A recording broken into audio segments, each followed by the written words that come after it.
Positivo, deputado Davidson.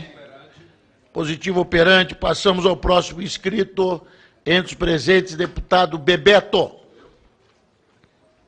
Senhor presidente. Vossa Excelência dispõe do tempo de 15 minutos, que eu tenho certeza serão bem aproveitados por Vossa Excelência e esclarecedores para todos nós. Senhor presidente, senhores e senhoras deputadas, esta PEC 287 tem se transformado num verdadeiro embuste por parte do governo que apresenta à sociedade brasileira a construção de uma mentira. E a escolinha que foi montada a escolinha do ministro da Fazenda, que foi montada para que os Rolandos Leros pudessem repetir a exaustão aquilo que o próprio professor não consegue explicar, tenta, nesta comissão e no plenário, iludir a própria sociedade, associando um esforço de um professor que não sabe, e teve aqui por diversos momentos, concluir explicativamente os dados que esta própria comissão reclamou para fazer um juízo de valor em relação ao conteúdo da proposta por ele apresentada, e ele transforma, com todo respeito, parte dos senhores deputados em verdadeiros Rolandos Leros, que chegam aqui, falam, mas não conseguem explicitar claramente o que pensa, já que o professor também não é bom e não foi fundamental para o aprendizado dos seus respectivos alunos. Eu estou dizendo isso, meu caro deputado Arlindo, até na conversa com Vossa Excelência, porque a primeira justificativa apresentada pelo governo como fundamento justificador da proposta de reforma seria o déficit da Previdência. E que este déficit da Previdência, se não for estancado, ele concorre para o estouro da dívida pública, promovendo uma relação PIB-dívida pública, inviabilizando, portanto, a capacidade de o Brasil continuar a merecer ou atrair novos investimentos, que isso colocaria em risco, portanto, o potencial do próprio país de atrair novos investimentos. É uma verdadeira mentira, senhor presidente, senhores e senhoras deputados. Primeiro, nós temos que esclarecer. O que nós aqui debatemos e inquirimos em diversos momentos ao próprio ministro da Fazenda e aos representantes do governo, foi que eles pudessem claramente estabelecer um debate, primeiro, em torno do financiamento. Ora, o governo veio aqui por diversos momentos, ministro da Fazenda e tantos outros representantes, mas não conseguiam uma explicação mínima apresentada a esta comissão entre o conceito de seguridade. E por que nós fizemos isso?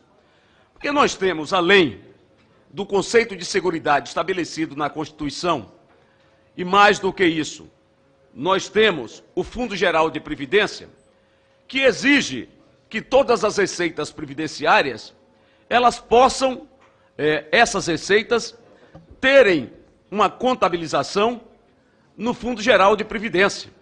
Ora, esta exigência não tem sido respeitada por este governo, como de fato outros governos também não respeitaram, mas a extensividade dessa medida reclama minimamente que nós tenhamos lealdade com o povo brasileiro na prestação das informações sobre as diversas contribuições da Seguridade.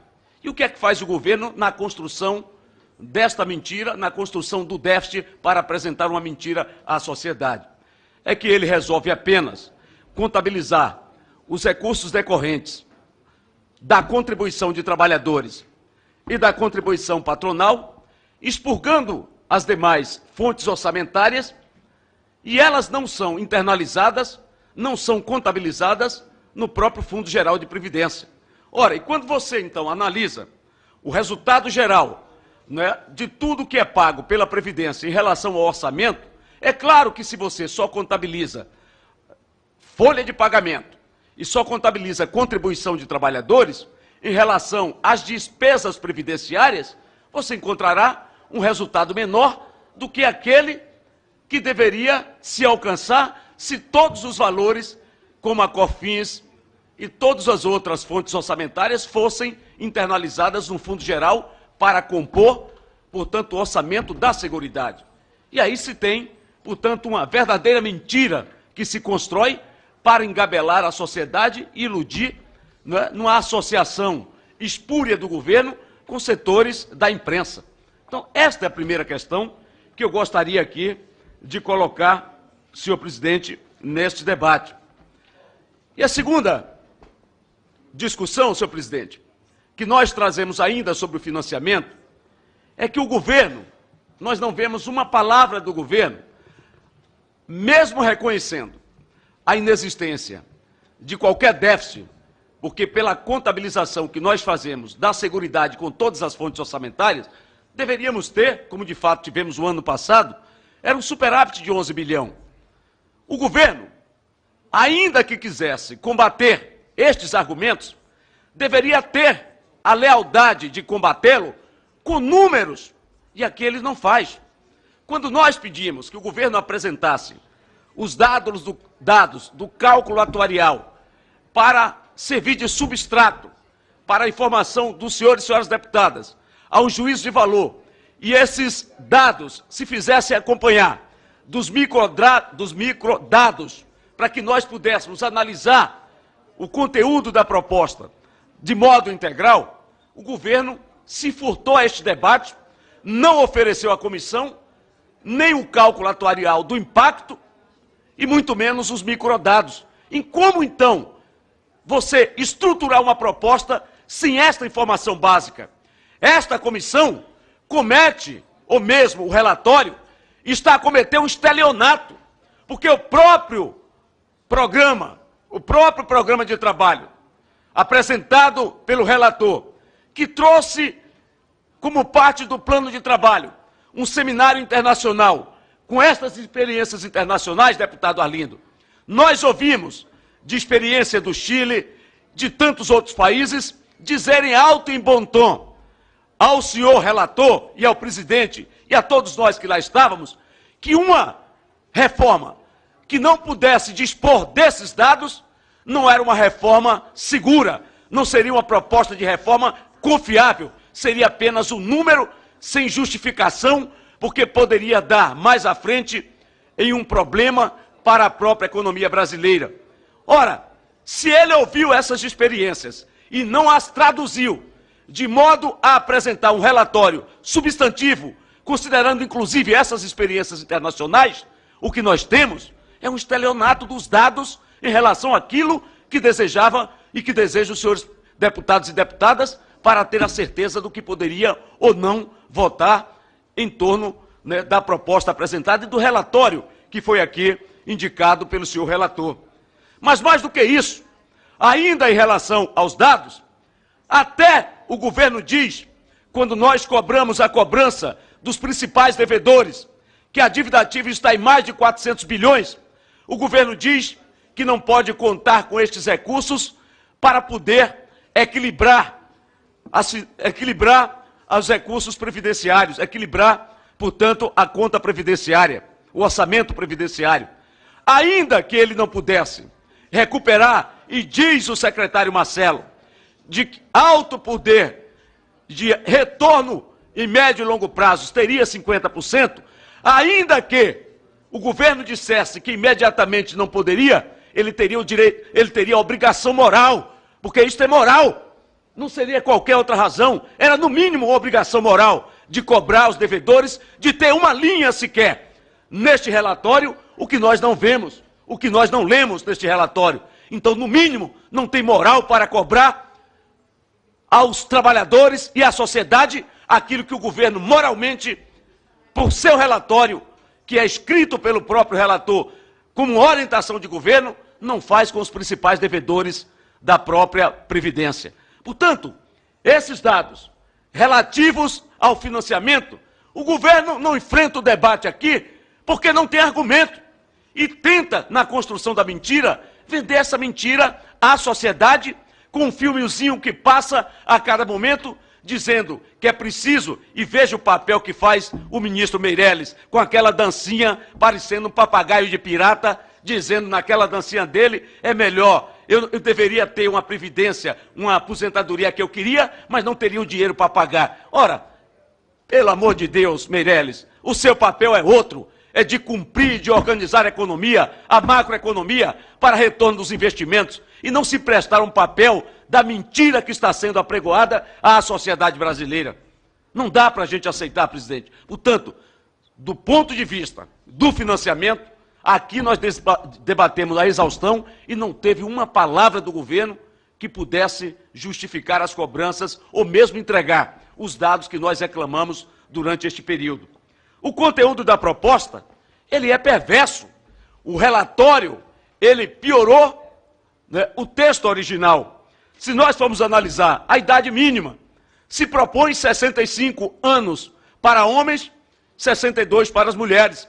E diz o relator que fez um esforço hercúleo. O relator chega a dizer, de forma jocosa, na imprensa, qual é o problema de alguém se aposentar com 65 anos? Tem algum problema? Não tem, porque talvez ele não tenha enfrentado a forma, a organização e a qualidade do trabalho no Brasil, ainda hoje, para saber o que é trabalhar 8, 12 horas na área da construção, no campo, na área metalúrgica. Talvez ele não tenha enfrentado este sacrifício. Por isso, ele jocosamente dá entrevistas dizendo e perguntando se tem algum problema um homem se aposentar com 65 anos e uma mulher com 62 anos. Quando trata dos servidores, ele trata os servidores e muitas carreiras de Estado como se fosse um benefício e não uma decisão republicana deste país, dos próprios constituintes originários e de um conjunto de novas medidas que foram feitas à própria Constituição, de modo a garantir para as forças de segurança pública, que têm vida ativa média de 56 anos, 56 anos, e ele propõe a idade mínima de 55 anos. Como é que um homem, um policial militar, vai combater o tráfico nos morros do Rio, correndo atrás de bandidos que são cada vez mais jovens? Como? Você pega um servidor, a regra de transição foi piorada, senhor presidente. Aqueles que até 31 de dezembro de 2003 poderia ter paridade e integralidade, ele agora acaba. O que é que ele faz? Provoca uma perversidade com os servidores públicos, dizendo que isso é para produzir um equilíbrio e o desequilíbrio da Previdência também tem como fundamento o regime próprio. Ou seja, é uma maldade contra os servidores públicos o que está a se fazer. Quando vamos analisar o relatório para a agricultura familiar, como afirmou ainda há pouco o deputado Davidson, ele faz porque não conhece o campo, a própria cidade dele. Vamos fazer uma pesquisa na cidade do relator, em Bom Jesus da Lapa, que tem uma atividade rural, é um polo de produção de banana. Vamos fazer em Guanambi, para ver qual é o apoio que tem o deputado em relação ao que ele diz sobre o homem do campo. O que ele propõe aqui é acabar com a contribuição que é familiar para a agricultura familiar, em que se contribui com 2,1% e transformar em uma individualização. Ora, o homem e a mulher do campo, a agricultura familiar, responsável por a segurança alimentar neste país, 70% da produção é garantida por estes homens e mulheres da agricultura familiar. Impor a este setor uma individualização da cobrança, quando muito dessas produções são incertas mensalmente, é você aprofundar a pobreza no campo, é você penalizar essas famílias. Ora, se tem alguns desvios, há inteligência suficiente para que o governo possa estabelecer procedimentos para combater os desvios, mas não podemos, a despeito de um ou outro desvio, você prejudicar milhões de brasileiros e brasileiras que vivem da atividade agrícola e que sustenta a cadeia alimentar brasileira, impondo este sacrifício aos trabalhadores agrícolas no nosso país. Quando se trata, senhor presidente, portanto, das categorias especiais, volto a ela, dos professores, é uma outra imposição desnecessária. Portanto, no nosso entendimento, para concluir, este relatório não deve merecer o apoio nesta comissão, o apoio no plenário, porque ele foi rejeitado sobejamente pela sociedade, que em pesquisa de opinião, hoje, se ela fosse aplicada, se ela for aplicada, serão mais de 80% da população brasileira que rejeita essa reforma da Previdência. Portanto, a nossa posição, a posição do PSB nesta comissão, encerra, presidente, e a minha posição própria será de enfrentar os debates e, na votação, encaminhar contra o relatório do relator.